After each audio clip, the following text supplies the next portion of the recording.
Introducing the Grid, the most powerful sales presentation tool yet. This is a tool that comes out of the Excelling library. Excelling is helping buyers sell themselves. In the post-pandemic era, buyers are familiar with our products and services to a greater degree than they ever have been before.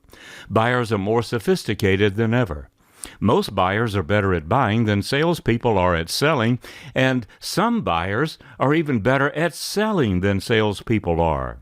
So we need the tools, we need the processes to help us sell more effectively to more sophisticated buyers. These buyers are more likely to expect a targeted presentation, not a generic presentation, not the one that we've done before, one that starts by talking about our products and services and features and benefits. Instead, they prefer interaction that focuses on their agenda, their desired outcome. And the key word here is interaction, and that's what the Grid brings to the table. Interaction means they control the interaction. We hand the client or the buyer or the customer our tablet or our other device, whether we're in their office, we're at lunch, we're out somewhere else, and allow them to operate it. They conduct the interaction and we respond. The Grid is the ideal tool, and it has three elements: technology, content, and delivery. It builds on PowerPoint, and before you start thinking about why we shouldn't be using PowerPoint, you've heard of death by PowerPoint. It's boring, it's unattractive, it's ineffective, it's time-wasting. But in fact, there's something new now called depth by PowerPoint, where knowledge and efficiency and effectiveness and simplified processes come in, and now we can impact the customer's mind greater than ever before using some of these advanced capabilities.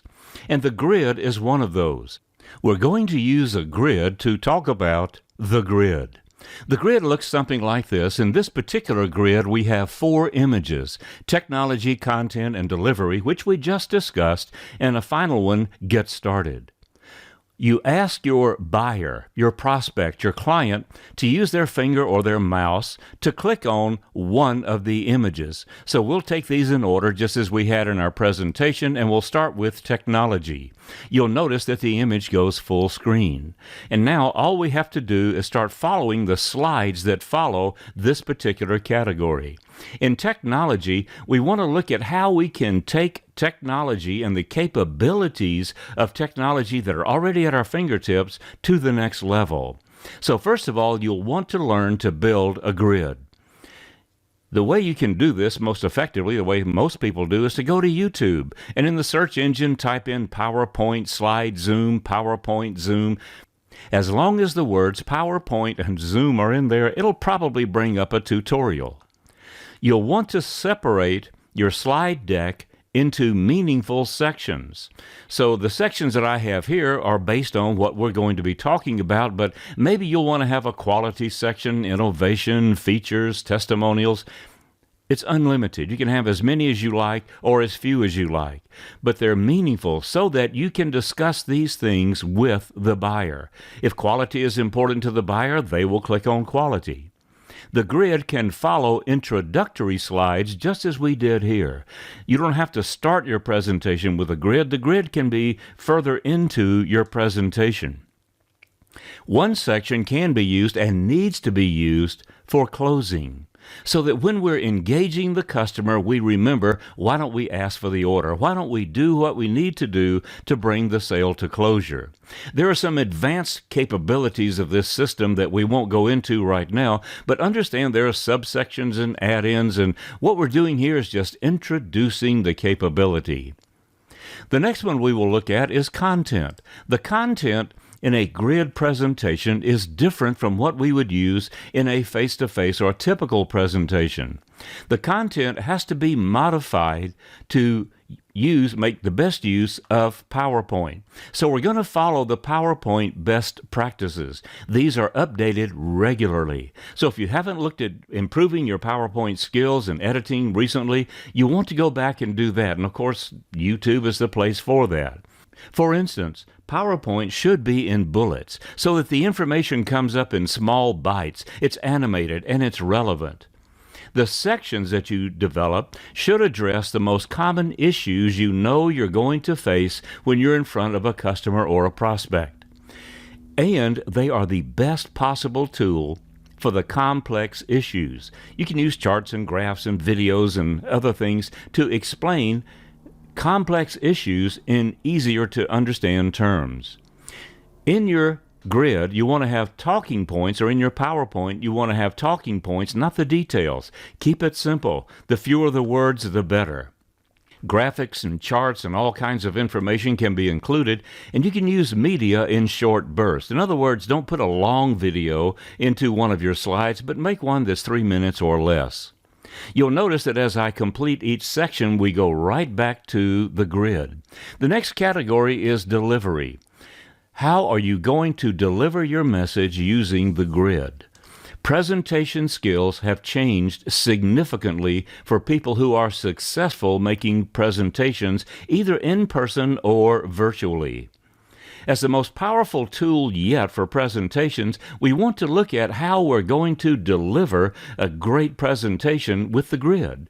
The key, of course, is practice, practice, practice. This is not something you can do the first time out of the chute. And there's two kinds of presentations where you can use the grid. The same grid can be used in person as well as virtually. Let's look at in person first. Will you have introductory slides? Typically, we will. Maintain eye contact with the buyer.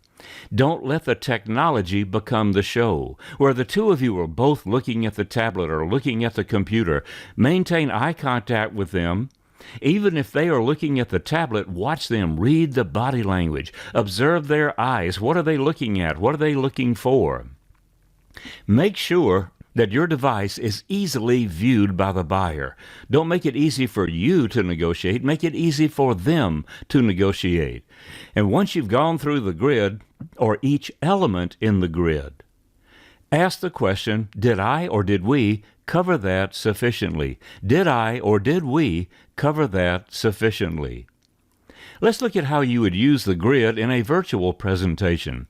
It's best to send information ahead of time. Send them an interactive PDF or at least a PDF so that they will have some materials in front of them, because they're going to be watching your grid on some kind of device and you will actually have to operate it. But we want physical interaction from them, so if you give them something where they can take notes or they can actually interact with an interactive PDF, that's even better. Always double-check the technology prior to the presentation. Just because it worked yesterday doesn't mean it will work today. Just because it was working an hour ago doesn't mean it's going to work right now. Will you have introductory slides, and will they be the same as the ones you would use in a face-to-face? They'll be slightly different, because in face-to-face, the customer can see you, you can establish rapport. The introductory slides may need some revision for a virtual presentation. Allow the buyer to choose the topics. And so you put the grid up on the screen and ask them which of these 4, 8, 16 topics would they like to discuss first. They say quality, then you touch the quality icon and the information starts coming up. And again, as you finish each section, ask the question, did I or did we cover that sufficiently? So how do you get started building a grid? You'll want to do some planning in advance. It'll save an awful lot of effort later on. You'll want to outline what your grid is going to be and how it's going to be used. So start with situations and opportunities. What are the most common situations you find yourself in, and what kind of opportunities do you approach that the grid would help you do that even better? You start with who, what, where, why, and when. Who are the buyers going to be when you're using the grid? What are you going to be trying to accomplish? What's your desired outcome? Where will this happen? You can use the grid at the lunch table. You can use it in their office. You can use it on an airplane. You can use it anywhere. You want to look at the why. Why are you choosing the grid rather than a virtual or some other plain presentation? And when will the presentation be done? You'll want to look at the issues for each of those situations and opportunities and look at the buyer's desired outcomes. Make sure you know the buyer's desired outcome, and then you can create your own desired outcome. This is going to be a work in progress forever. You'll find yourself adding additional slides, removing slides, maybe adding additional sections. Revising and editing slides will become commonplace as you experience more opportunities and more usage in the marketplace. Develop your content. It's partially marketing in terms of images and the media that you're going to use. And then you'll want to have a new sales conversation with your buyers. This conversation is more reactive than proactive. Salespeople typically in the past have been proactive. We generate the conversation. We ask the questions. But now we're going to be responding to what the buyer is showing us that's most important to them based on which icon they click. When they ask a question, state and elaborate. Give a brief answer and then elaborate if necessary if they want more information. Use frequent CTAs. A CTA is a call to action. Close early, close often. After each image has been clicked and you've gone through the slides, that's where you want to ask, what else do you need to know? Are you ready to move forward? Did I make that clear? Do you need more information? You're constantly trying to close the sale when you're looking at the grid. So when we look at the idea of the grid, the customer is choosing the topics and we are responding. It's different. This comes from excelling. You see the icon in the lower right here. This comes from our excelling curriculum, and we can use this to sell more effectively even in the excelling world, especially in the excelling world. It's the most powerful sales presentation tool yet. We're helping buyers sell themselves. That's what's happening in today's world. Buyers are going into the internet. They're learning things about us. They're networking with other people. They may know more about us than we know about them, and that's often the case. We can help you. If you want to develop a grid, let us help you do it. It'll build the grid much faster, obviously. We will teach you as we go. My goal is always to work myself out of a job, so you will learn as your grid is being built. It will start better. It'll be built better. Most companies and organizations, when they're building their grid, build one and then completely dismantle it and start over because they're learning how to build it. We can save you that aggravation. Begin with best practices, the best practices of using the grid. You don't have to reinvent the wheel. We can help you do that, and you can learn from other people as well. I'm Chuck Reeves, and I'd love to help you build and use your grid. I can help you with the technology, with the content, and with the delivery. This is my contact information, chuck@chuckreeves.com and www.chuckreeves.com. Teach others.